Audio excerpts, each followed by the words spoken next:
booyah. What's up? Hollywood Wayz, that's what's up. But big things are happening for you. I mean, nothing's happening for me. I'm unemployed except for this podcast. But Breezy, #1 streamed show on Netflix. 1.4 billion minutes. Of minutes of people's time that you are occupying. Yep. That's what Connolly does to me on the phone. I think I've spoken to Connolly on the phone for 1.4 billion minutes over the last 20 years. Connolly, what do you think about those numbers for All-American? I'm exhausted from building your set, so pardon me if I need a few minutes to catch my breath. I'm sweating at that over So we have some little interesting stuff going on here, but Action Park Media is in a partnership with PodcastOne. We got a step and repeat at the office here, and Connolly tried to put it together, but Breezy really guided everybody. So Breezy knows her way around a zip tie. She does. She does, and I will not repeat that. All right, so let's talk about All-American a little bit here, because now people are demanding season 5. You're loving working on this show, right? Absolutely. Can you give us something? Give us like a sneak peek of something. Give us some spoilers. I don't have one. What do you mean? They don't give you the scripts early? No. Okay. We don't. I mean, we get them in enough time to know them, but, we're trying to. And did they give you like a hush, like don't you say anything? Don't tell anybody anything that's happening, or no? You look nervous. No, pause. It just depends on when this is airing. This is like 4 weeks away, sadly. But I don't want to say that around out the loud. holidays. Yeah. So around the okay. It'll air around the holidays. My job to provide color. No. It's gonna air soon. Yeah, 4 weeks, maybe 5. But is there anything you can tell us? No, I don't have anything I can tell you, but I'm super excited. Okay, so the numbers are great, and we actually, which is weird, we got Connolly here, Entourage, and news came out about Entourage today. It's giant news that Adrian Grenier, who played Vince and Chase on Entourage, love Vincent, has said he's open to talking about a reboot. So. Did I not tell you to do it again? You've been telling me. I want to know if you're committed to being in it, because I'm going to write something for you in it. At what point are they going to start listening to me, Kevin? At the point when someone comes up with a couple $2 billion to buy the IP from HBO.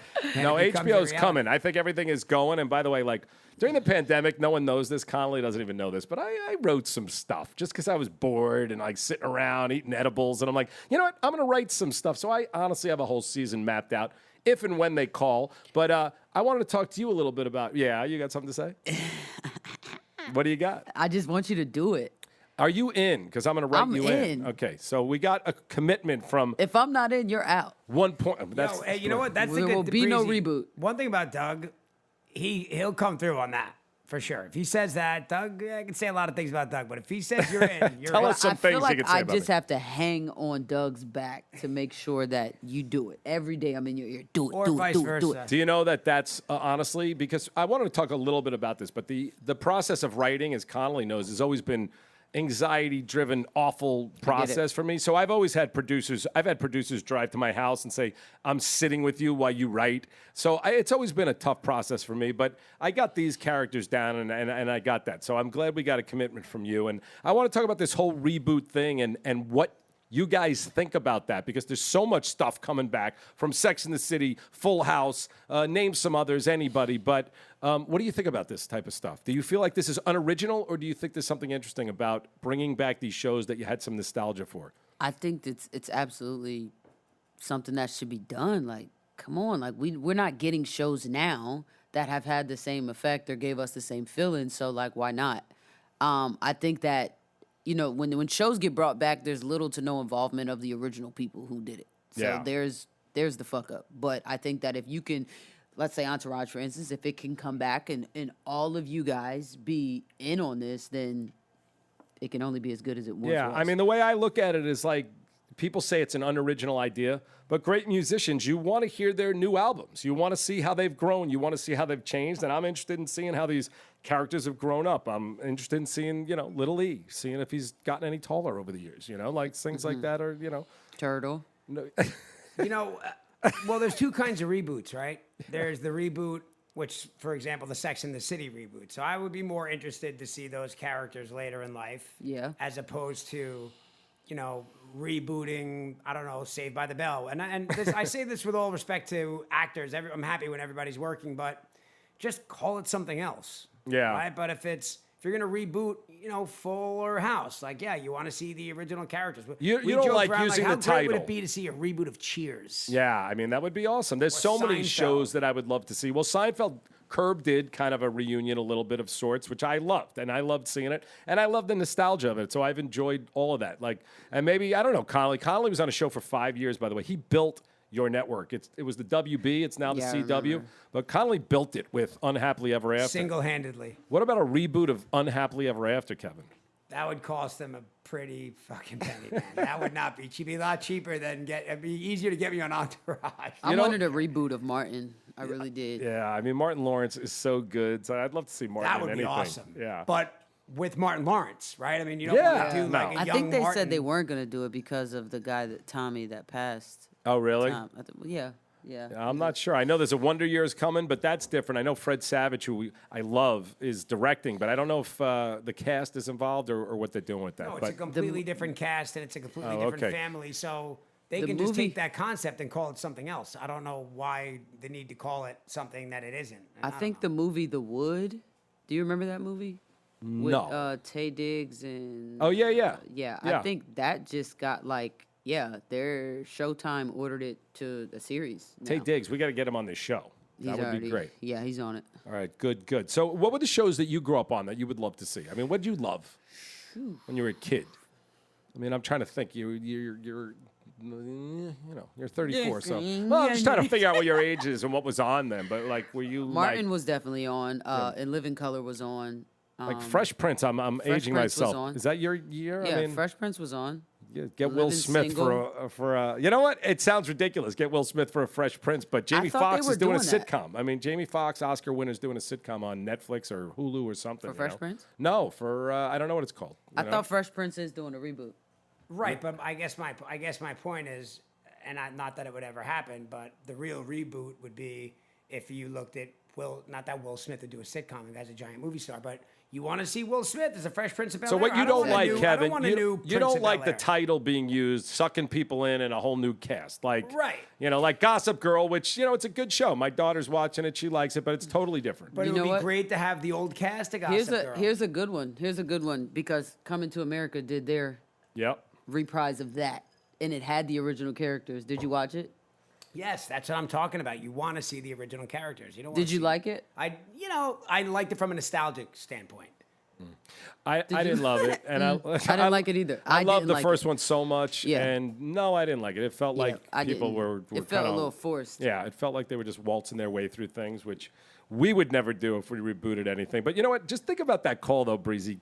God forbid things aren't working out for you in 20 years, because that's what's happened to some of these reboots. And all of a sudden, they're like, we're rebooting Empire, or we're rebooting All American. Those are, it's an amazing thing when all of a Listen, sudden your Cobra life gets Kai back. is the best example. Yeah. I mean, look at what it's done for everybody involved. Yeah. And they What have the show is best that? of both worlds. Cobra Kai is the Karate Kid show, which is one of the biggest shows on Netflix also. They did the best of both worlds because they brought on a new young cast and then brought back the original originals. actors and the storyline. To me, that's the best of both worlds. And you know what they did, though? They really did a brilliant job of making that an 80s nostalgia. And, like, for people my age, and I know younger people love it also, but it really was like watching it and hearing the bad metal music that we were listening to back then. It was all really well done and interesting. So, so I like that idea. But since we're talking about Ralph Macchio, let's talk about a movie that we were going to watch this week, The Outsiders, okay, which growing up, did you watch, Breezy? Of course, I watched. Okay, so by the way, that book was a very important book to me in my childhood. The movie, not so You're much. the second person I heard say that. Yeah, I mean, that book was really something special for me. And, as a group of friends, working class or even lower class, those type of things inspired Entourage a lot. Good Will Hunting and Diner and things like that. So what was your takeaway? And we're talking about a movie that was made in 1983. We're talking The Outsiders, directed by Francis Ford Coppola, based on the book The Outsiders, 1983. Cast: C. Thomas Howell, Matt Dillon, Ralph Macchio, Patrick Swayze, Rob Lowe, Emilio Estevez, Tom Cruise, Diane Lane, Leif Garrett. And we are talking about almost all of their first movies or close to it. And every one of them, Leif Garrett became a big music star. I'm not sure if after or before, but the rest of them became giant giant stars. And many of them are still today. And Matt Dillon, of course, who, when that movie opens up, Matt Dillon is one of, who Kevin Dillon obviously was in Entourage. Matt Dillon is one of the coolest guys ever. I mean, he just comes on the screen and he looks like a giant movie star. And meanwhile, you got Tom Cruise there, which I've talked to Ralph Macchio about it, and they all knew that Tom Cruise was, he just had something different about him. Everything about him was driven. And 1983, he goes and does Risky Business after, which I hope you've seen, but you should. And Top Gun in 1984. And then, you know, he's got 40 years of being the biggest movie star on the planet Earth, you know? Budget, $10 million. Opening weekend, $5 million. Yeesh. Total gross U.S., $25 million. Yeah, and I think it was probably a disappointment. And to me, it was a little bit of a disappointment because when you have a book that you love so much and you have those characters that you love so much, you have all those thoughts. And You didn't read that book, bro. I read that book like 20 times, and everyone I know did. did. the movie do the book Sure any did. justice? You Because know you what? know sometimes that happened, and it's like, I got more visual reading the book than I did watching the movie. I got, weirdly enough, I think I got more out of the book than the movie, but what, yeah, you got something to say over there? No. Give us your thoughts. Look, and it's not like I don't like that movie. Me and the author my have the thought same is birthday. That knowing what I know about you, I'm getting a vibe that you're biting your tongue and that you didn't like the movie. No, I'm not at all, because I like a lot about that movie, and I love the story of it, and I love the cast in it and some of the way it's shot. So, I like the movie. I do like the book better, and Connolly and I talked off camera. Sean Penn and Isai Morales, who was in one of my first short films, did a movie, Bad Boys, that came out at the same time, which was about these juvenile delinquents that had similar thoughts about it. And I saw in a review that Roger Ebert said that. And that movie had more of an edge than I think this one did. This one felt a little soft to me. What'd you think, Breezy? I love The Outsiders. As a youngin', I was very infatuated with films like this who kind of, just showed what it was like. There were a lot of kids who felt like that or, felt like they didn't want to be home and, found more comfort in their friend group or whatever. Right. I thought it was dope. It was amazing to see all of these guys, like, in their, like, beginning phase. Like, 'cause I'm watching what I know now. Yeah. And I'm like, wow, you went from that to that. But I think it was still good. Yeah. It was great. And I agree. I think it's good. It's a little sad. But the story, the story of what it is really good, and that's obviously from the book. And, sometimes when you read a book that you love, and I'm talking like, that was my favorite book when I was a kid. So when the movie comes out, you sometimes are disappointed. Connolly's rolling his eyes. Do you think I don't know how to just read don't or I think didn't you graduate loved college? the book Or so much that you were had an effect on you to where the movie... Absolutely. Okay.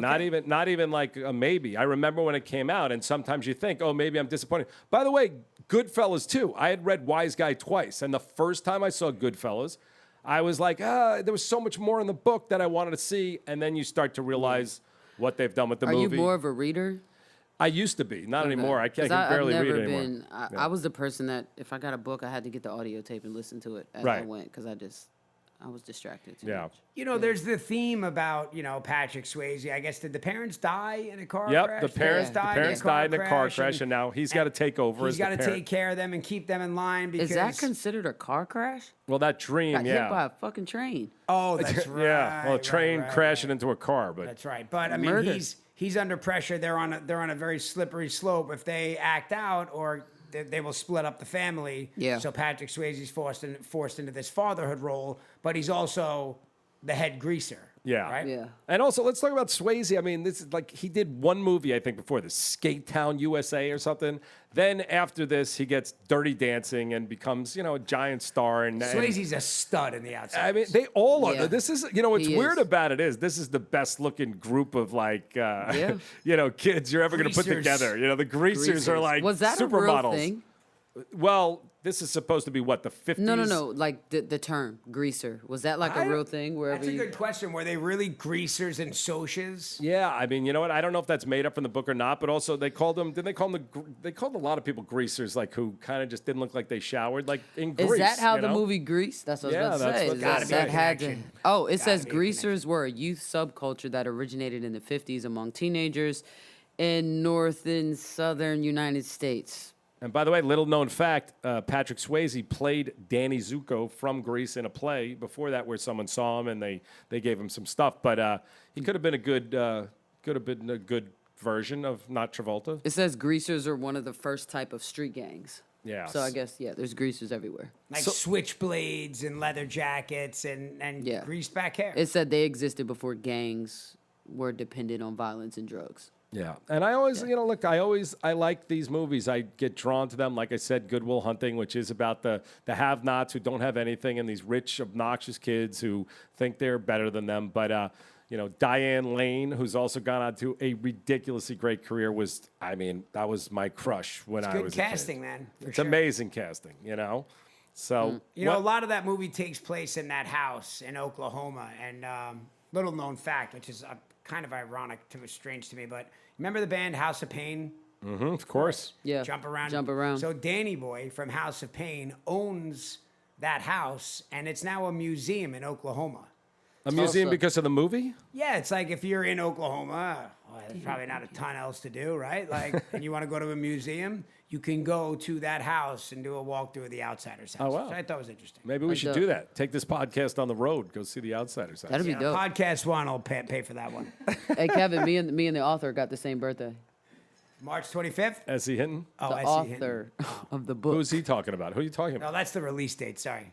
Wow. Buzz. He's drinking scotch buzzed. over there, by the way. What do you Here's think about ice. that, Breezy? You hear his ice rattling in the microphone? Buzzing. It's my little bumblebee over That's all there. right. It's only Thursday at 4:30 in the afternoon. Why not have a little cocktail? He said, fuck it, Only there's been up traffic since outside. 5. Only been up since 5. As long as there's traffic, you can have a drink.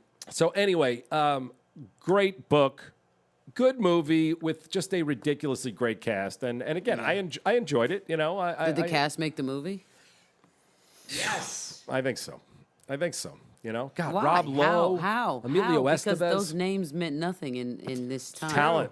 Talent. I know, but I'm telling you, those names meant nothing. Oh, why did they make it? Francis Ford Coppola made the movie. So I think that the book was so big at the time, and I think when you got... remember we were talking about The Bodyguard, and we're like, star power. Like, that's what made that movie go. But we had no idea who these people really were. Oh, I didn't in know this if you're time. talking about what got it made. No. I'm saying, like, did the cast make the film? Could this have been done with another cast and been the same? Right. You swap out those guys, and you Yeah, don't have because the now 7 we have biggest movie stars in the world. Now we have all these guys have grown to be huge, so it's like, oh shit, Patrick Swayze, but he was just swaying back Well, then. the question is, did the movie make the cast, or did the cast make the movie? Did Francis Ford Coppola make all of them, or were they all on their way anyway? And when you get cast at that time, Coppola did The Godfather 1, 2, The Conversation, Apocalypse I think it was a Now. good story. It Either wa- way, it was a great story, but great every story, young yeah. actor in town wanted the movie because the book was so successful. And they all wanted to work with Coppola. So everyone's vying for that, but he picks those guys.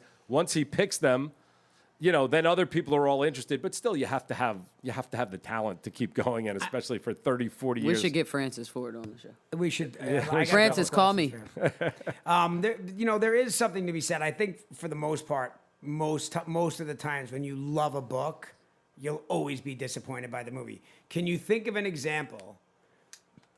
I got one in my head. That's why Charlotte's I'm saying Web. this. Can you think of an love example? Charlotte's Web, by the way. Can you think of an example where the movie was better than the book? You got one?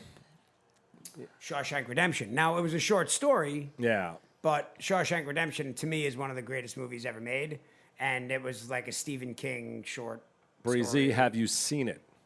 Which one? Shawshank Redemption with Morgan Freeman, who I believe definitely got nominated for that movie, right? And Tim I think they Robbins all got nominated. and Frank Darabont, who was on Entourage, wrote and directed it, and is a great director. Created interesting Dead. note, by the way.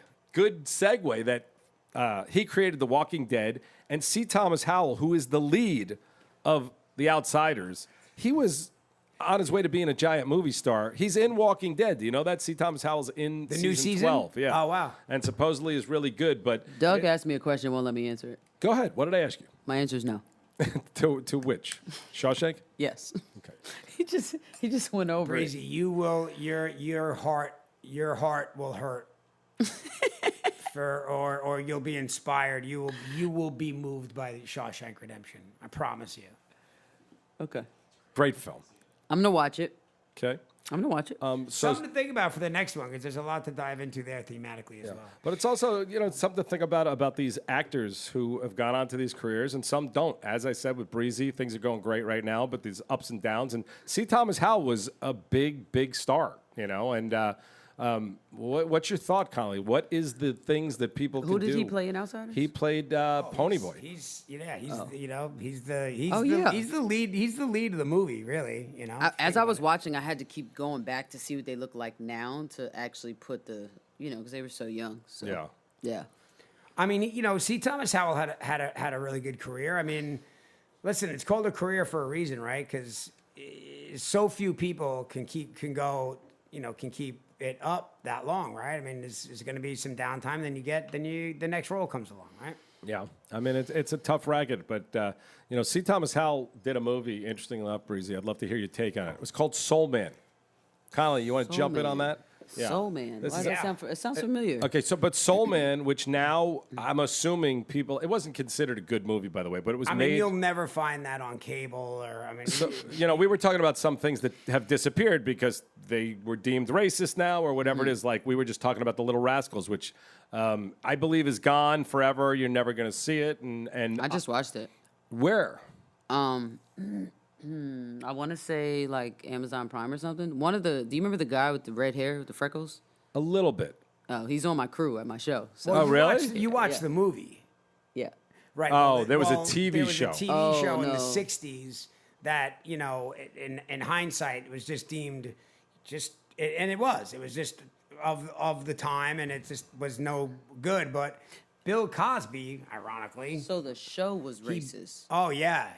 Buckwheat, who Eddie Murphy portrayed on Saturday Night Live. Which is really what I know about The Little Rascals, because I never watched the show, and I just loved Eddie Murphy, so I loved when he played Buckwheat. If you watch the show, it's cringeworthy. Is it? Because of, I mean. And what year was that? That's gotta be the these had to be in 60s, the right? late 60s, early 70s, but Bill Cosby, at the height of his fame, and I might be mistaken, Breezy, try to maybe Google this, but I believe that Bill Cosby bought every episode and shelved every episode of that show. So the movie was a studio movie where they kind of watered it down, but the show was pretty hardcore. You're right. He bought up to the rights. He bought all of the rights. I'm sorry. So Bill Cosby doing good works. He bought all the rights to keep it off TV. But Soul Man was this movie. He lost that in the lawsuit. Somebody's got those rights. But Soul Man was this movie, Breezy, that came out. A very big studio movie where a guy. Sony Studios, where a white guy, wants to go to Harvard and thinks he can't get in unless he's black. So he does the whole thing. Full black. Soul Man. Right. Yeah, and I guess it's. Well, I had a conversation with the director, and I Who directed it? His name was Steve. Steve Miner? I should know this. What's that? Steve Miner? Steve Miner, yeah, who also directed, he was on the early Halloween, Friday the 13th movies. And what did he say? I didn't say anything. He could just tell by the expression on my face where I was like, oh, I gave him that kind of look like, yikes. And he said, yeah, at the time it seemed like a good idea. Obviously, in hindsight, it wasn't.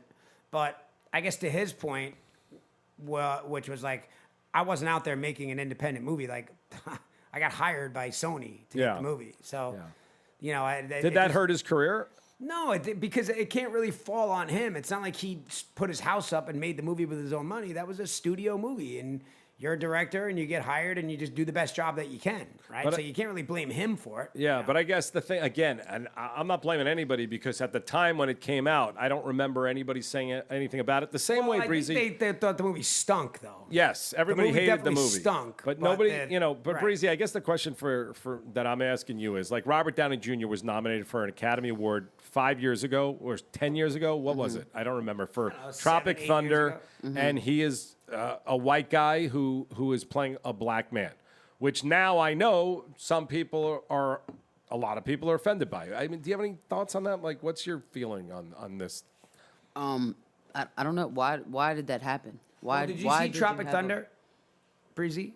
I feel like a little bit. I don't remember it, though. So, there's a couple things in Tropic Thunder that Ben Stiller wrote and directed, and seriously one of the funniest movies ever. And, Downey got nominated, but you remember Ben Stiller also had the character Simple Jack, where he played a mentally handicapped person. But the point of it was not to pick on, African Americans or mentally challenged people. It was the thought that actors are so pompous that they think the dig was on the actor. Actors that think they're so pompous that they can pull off any role. So like Downey plays this like Australian like actor that thinks he can do everything and wants to play this role, and he's willing to transform himself into a black man. And Ben Stiller wants to transform himself and do a terrible movie called Simple Jack, where he plays a mentally handicapped. So I guess they're both. And what year you got on Tropic Thunder? Tropic Thunder's got to be 2007, 2008. Yeah. But the point is, the dig, the joke was on the auteur, actors that think that they're so great they can But do now, I guess my question is, some people are now offended by this, and some people don't think. They were offended then. There was talk. What there was? Yeah, there was talk where obviously the conversation escalated over the last couple of years. But at the time, it was. But if you watch the movie, the joke is really like actors think they're so great that they can do anything. That's what it was. It's tough to figure out, because, I mean, I grew up, like I said, I wanted to be Eddie Murphy. And Eddie Murphy had a great sketch where he said, I once was a white man. Have you ever seen this? I'm going to send it to you. It's hilarious. And he dresses up as a white guy, and he goes to banks, and they just hand him money. Like, he goes on the bus, and when the only black guy on the bus gets off, all of a sudden there's a party going on. And then obviously it's a brilliant dissection of what life is like. But... it is, when you do the reverse, it's now deemed very offensive. So I don't know. Do you have any thoughts on whether, I mean, it really just depends on who's watching and Right. who's listening. I mean, you can't, art is art. Anyway, I just feel like it depends on who's watching, who's listening, Yeah. because, I mean, this is all art. I don't care who you are. Like, and we should take all of the, the and restraints off of that. intention should matter, right? I mean, Yeah, I think, but that's the like thing. like he was saying of what that, Thunder, what's it called? Tropic Thunder. Tropic Thunder, like, they would have almost had to put out a disclaimer. They put like, this has excessive nudity. Like, Yeah. hey, there's some shit in here might piss you off, but Right. it's all, we mean By the way, well. that's really a great way to put it. Yeah, we right? mean Like, well, We're trying to be funny. We're trying to entertain you.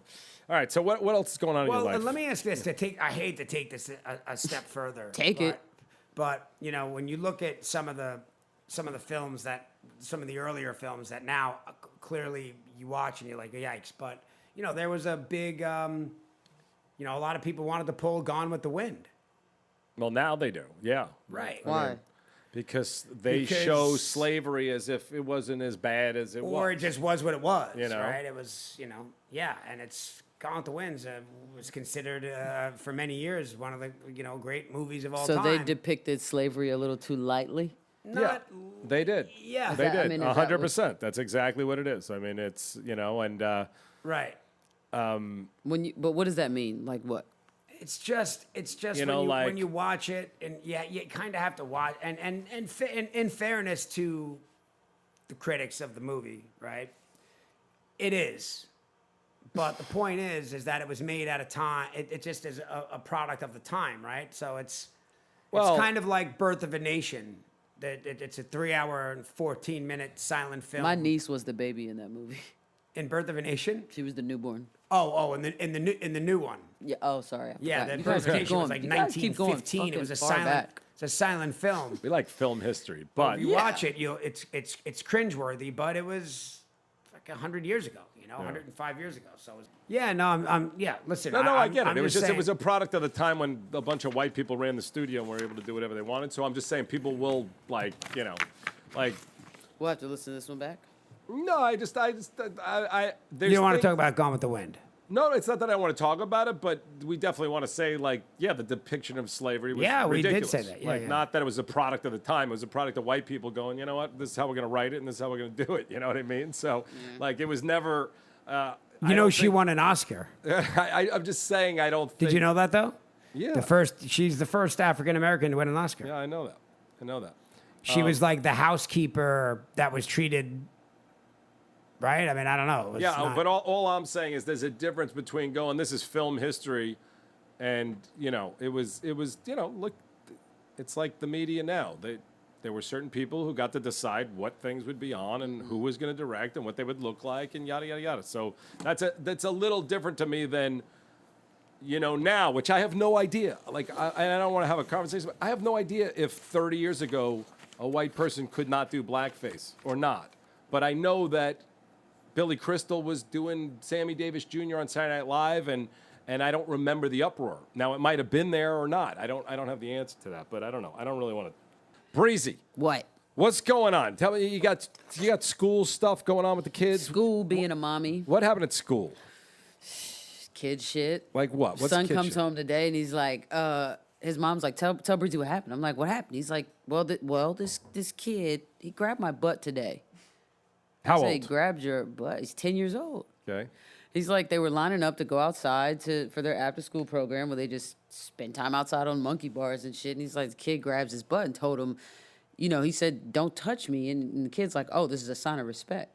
I said, what the fuck? You know what I mean? I said, what'd you do? What'd you say? What'd you do? He said, I told him stop, and I went and told the teacher. I was like, okay, cool. And now what?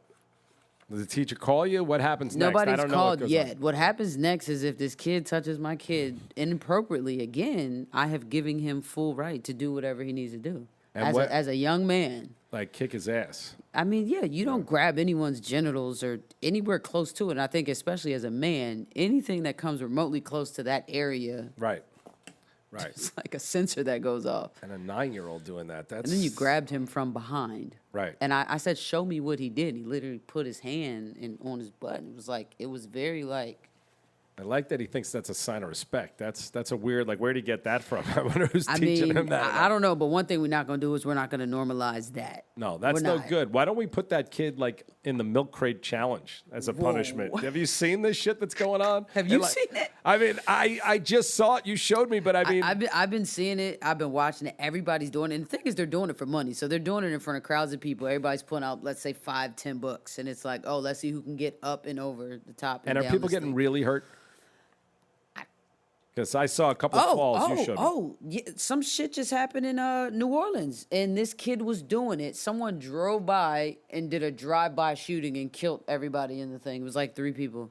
All right, but that didn't have anything to do with the milk crate challenge, did it? I He mean, was doing the challenge. Yeah, but I'm just saying, like. He was coming up. Yeah. Was he the intended target? I don't know, and No, but they're not here to tell their story. No, but all I'm saying is the drive-by, like, you don't not do the milk crate challenge because you're going to get involved in a drive-by shooting. Don't do it because you're you going to fall don't and do the crack milk your crate head. challenge at all. No, I would never do the Oh, milk okay, crate yeah. challenge. No, I did think people are actually getting hurt. I seen like a tooth knocked out. I was And then smart there's- enough early on. I didn't even eat Tide Pods, even though people told me to. Like, Conley there's wanted me people- to on Action Park Media waves, but I didn't do that. But there's people even just being assholes and seeing people do the challenge and just running up, kicking the crates off. So you literally don't have a fucking chance. I saw somebody doing the crate challenge on Doheny yesterday. It was strange. Like Wow. on concrete. I seen on No, it was on the Instagram. grass on the sidewalk. But I don't understand. Is there an end to the challenge, or is it you just go till you fall? How high are these things getting? Depends. Depends how you fall. So they're stacking them up like 10, 9, 8, 7, 6, 5, 4, 3, 2, 1. That one, you got to grow up to come back down. Oh, so if you get to 1, and then do you win the challenge if you get to the top? No, you have to come all the way down. So it's like a triangle, like a pyramid. You have to come up and go down. But there is a beginning, a middle, and an end. I can do There it. is. I'll do it. I would love to film you. I mean, if you signed a release that I wouldn't be sued or anything? Why would you get sued, bro? I run the company. I don't know. I mean, just for encouraging PodcastOne. It's actually probably not that. And you know what else is funny is that Office Mags, all these places are now selling crates. They added it in because of this? I 'Cause don't they know there's I- demand. I- like somehow yeah, they I got was it. in the parking lot of it was like an Office Max or something, and I just you could see the sliding doors that open. And as soon as they opened, there was crates right there. It's all for about money. $5.99. Are kids getting dumber, you think? I mean, with this 9-year-old grabbing your son, and like, are kids getting stupider, or is this was always the case? No, I think actually the kids are just they're more receptive.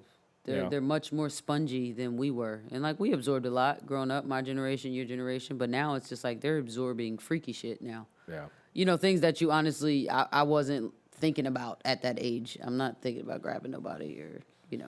What were you thinking about at 9? Do you remember? 9? Yeah. Auditions. Auditions. 9, I was probably just. I loved sneakers. I loved to do hair, so I was probably Because I love the beginning origin stories to see where it goes. Did you guys see this documentary, the Christy Martin documentary? Mm-hmm. I mean, this is on Netflix. It's called Untold. The first one was Malice in the Palace, which is about the Pistons-Pacers fight. It's great. What? I was saying, what's the next one? Do we know? Oh, yeah, well, there's 'Cause it's a Kylie Jenner, series, right? and then there's Marty Fish. But did you guys see the Christy Martin one? Yeah, I've seen both Yeah. of them. It's awesome. I mean, this was unbelievable. What did you think of this? I mean, I thought it was sad. I loved what fueled her to get to that point, but I think for someone to come in and take advantage of that is just the most disheartening thing I can. Take advantage of her talents. I mean, just take advantage. I mean, take advantage of, just who she wasn't. Like I'm a big, like I'm a person who I can see what you're not showing me. You get what I'm saying? Yeah. So I feel like, there's people like that prey on weak people. Like, there's some vulnerability in that. And the guy. So this story's about like really the first women's boxing champ who really paved the way for this. She put women's boxing on the map. And she was closeted lesbian who I thought that part of the story was pretty interesting also because she not only hit it, but she aggressively went after other women she was fighting by calling them gay. And I mean, I think obviously that's a defense mechanism, but it's all part of the same problem of the fact of lack of tolerance in this country to put someone in a position. Well, she was in West Virginia, Yeah. in a very small town that had one road. Right. I mean, you can imagine how closed off and closed-minded those people were. So I understand it. Yeah. You know what I mean? Because it's like, let's not ruffle any feathers. I Right. understand And then they're that. telling her, you have a way out. And I mean, it was amazing. She got $60 for her first fight. Well, she had a way out into another trap. Well, that's true also. Yeah. But she has her first fight, and then immediately she's fighting before Mike Tyson, and they said, I don't even know. Everyone voted it the best fight of the night with Tyson fighting, and then she's on every Leno, this and that, but her husband was an abuser, and it kind of reminded me of, I told you, one of my favorite movies. Who was also her trainer. Yeah, What's Love Got to Do with It, though, which was similar, because Ike Turner kind of discovered Tina Turner, helped her get started, and then everyone realized she's the talent and she doesn't need him, but they trapped her. And I mean, this guy was videotaping her. It's an amazing story. It's definitely gonna be a movie. that was creepy. The Don King component was interesting too, because Don King, is an unlikable character for many reasons. But Don King sold that fight and made her, the undercard to Mike Tyson. And there's that great clip where the two of them are in the ring pummeling each other, and Tyson is getting fired up before his fight, watching them destroy each other. Mm-hmm. He made this weird noise, right? He got fired up. The people loved it. Everybody was on their feet because nobody wanted to see it.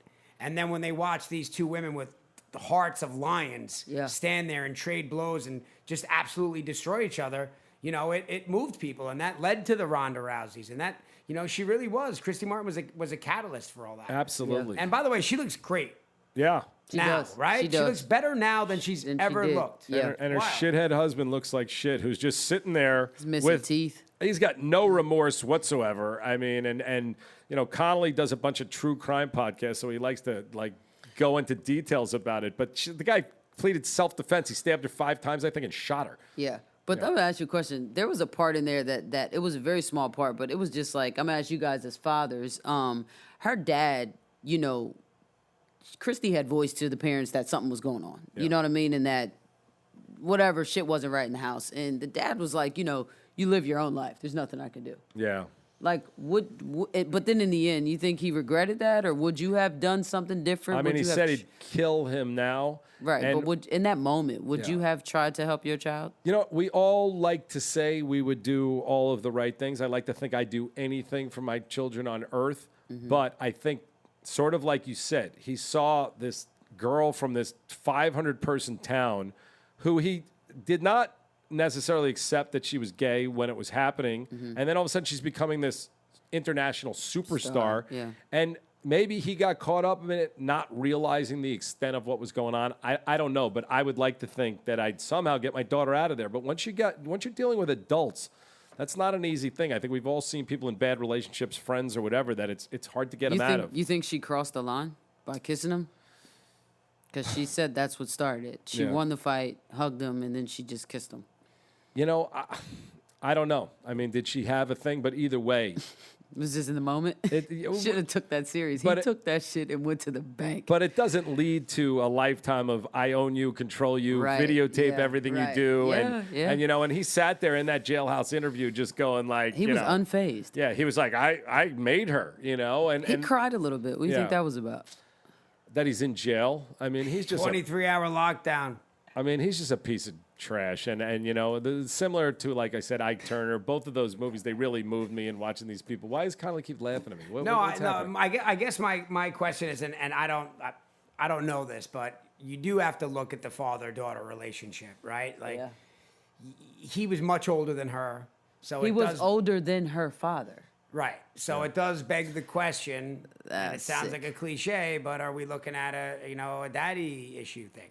I don't know. Probably. There's a lot of psychological issues, but like we say, the first one is she's can't tell people she's gay, and she lives a life for 20 She was years. uncomfortable. I mean, that Yeah. puts you in a bad spot. Then she becomes a star, and that's hard to let go of when you come from a 500-person town with nothing. Mm-hmm. So some of the trappings are tough. Either way, the guy's an animal and needs to be, Yeah. like, He's right put where down. he's supposed to be. Yeah. Honestly, I feel so bad for her, man. I mean, I've been a father for a short period of time, but I like to believe that wouldn't slip by me. I don't think it If would I slip by saw my dad that, either. I feel like I would spot that a mile away. Again, it's easy for me to say that, but yeah, how did the dad not know? How are there not red flags there beforehand? I don't If know. I dated a guy older than my dad, David Mayfield would make it hard. Well, take this on a lighter note. You guys got to watch that show, which is hilarious. It's a terrible reality show, Marrying Millions. And you see, Oh, I've seen that. I mean, Oh, it my is funny as shit. gosh. But you see a girl who's dating a guy 30 years older. You see how horrified the father that she says is her best friend, and he can't say anything to her. Like, she's just going. So I hope you have a better.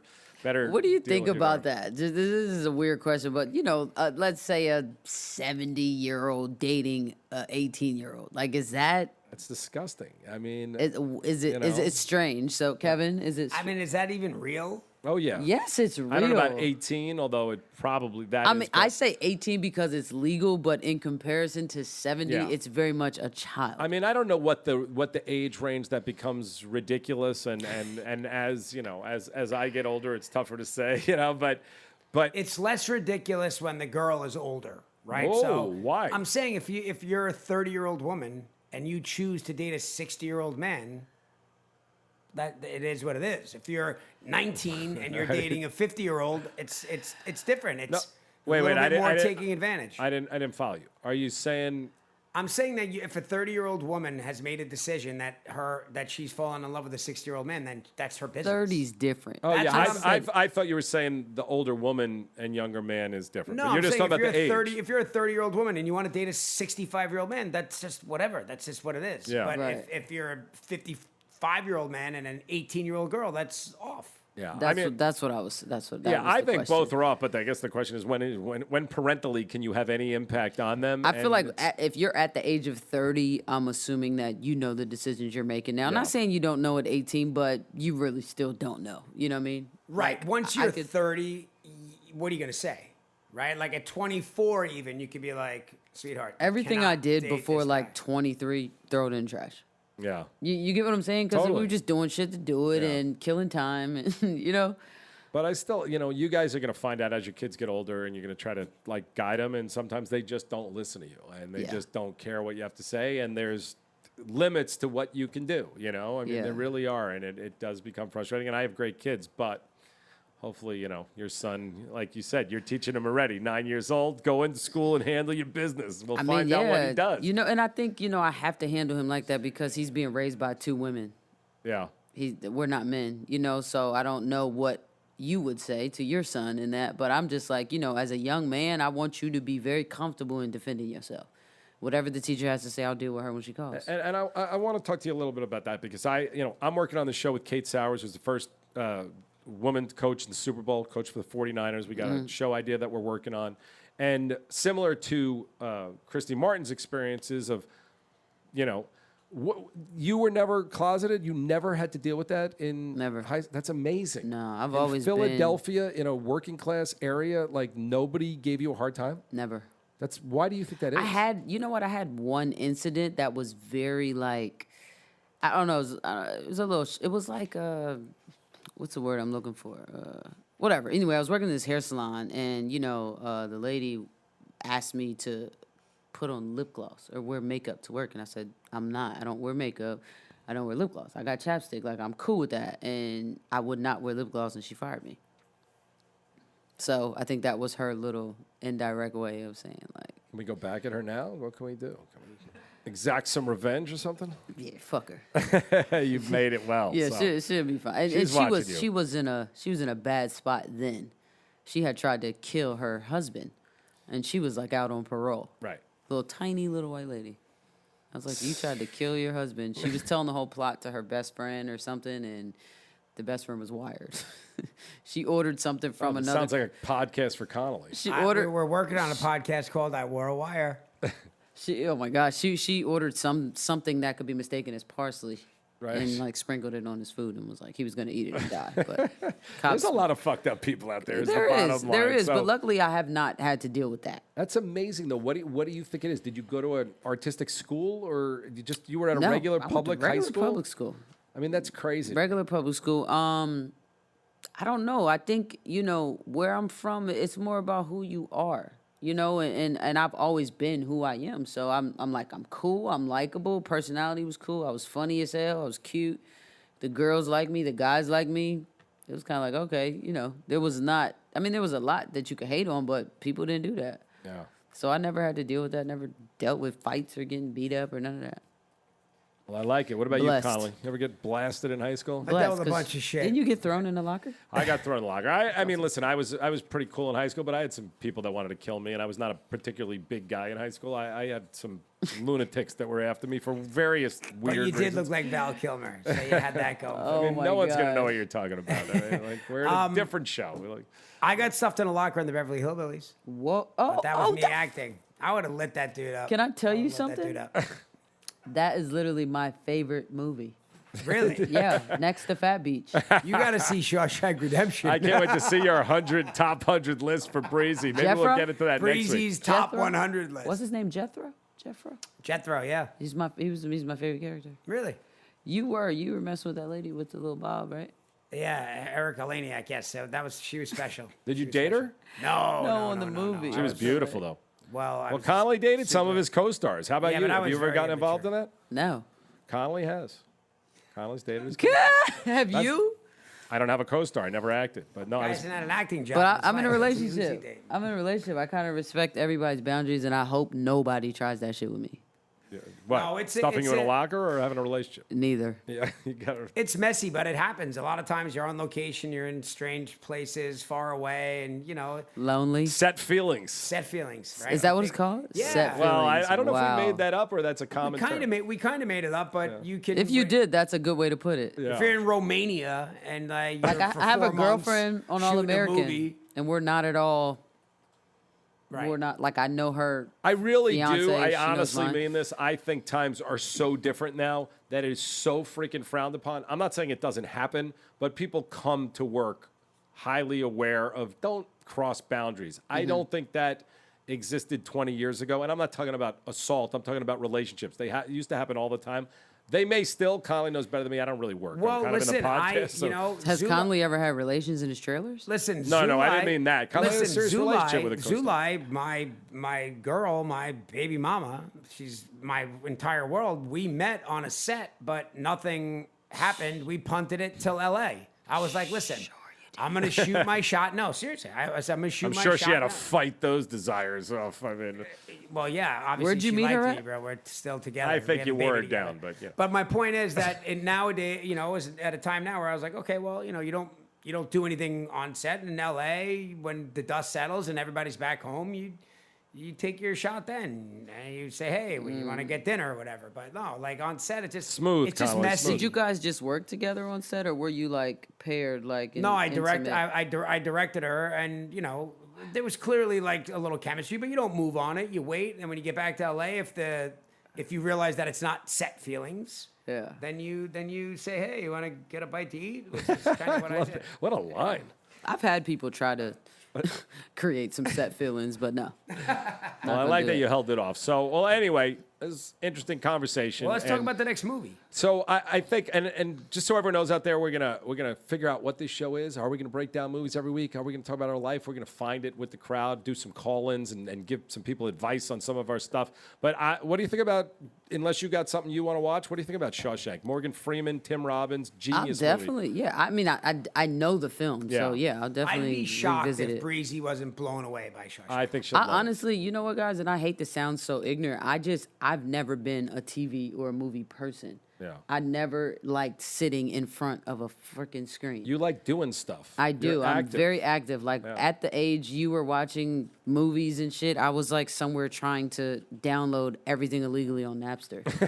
You get what I'm saying? Like I do. that's what I was into. It was like it was do. always tech for me. But I think we're gonna grow together because you're gonna really start to appreciate these movies, and I think maybe they'll help you in your future, maybe when you're in write or maybe in acting Yeah. or whatever. And I think Morgan Freeman, especially in this movie, right, is Yeah, I love just him. I mean. Well, he's the voice of God. I mean, he's the narrator, and It's just amazing, and I cry every time I watch it, and I've watched it. He's on 100 times. Ruby Rose's voicemail.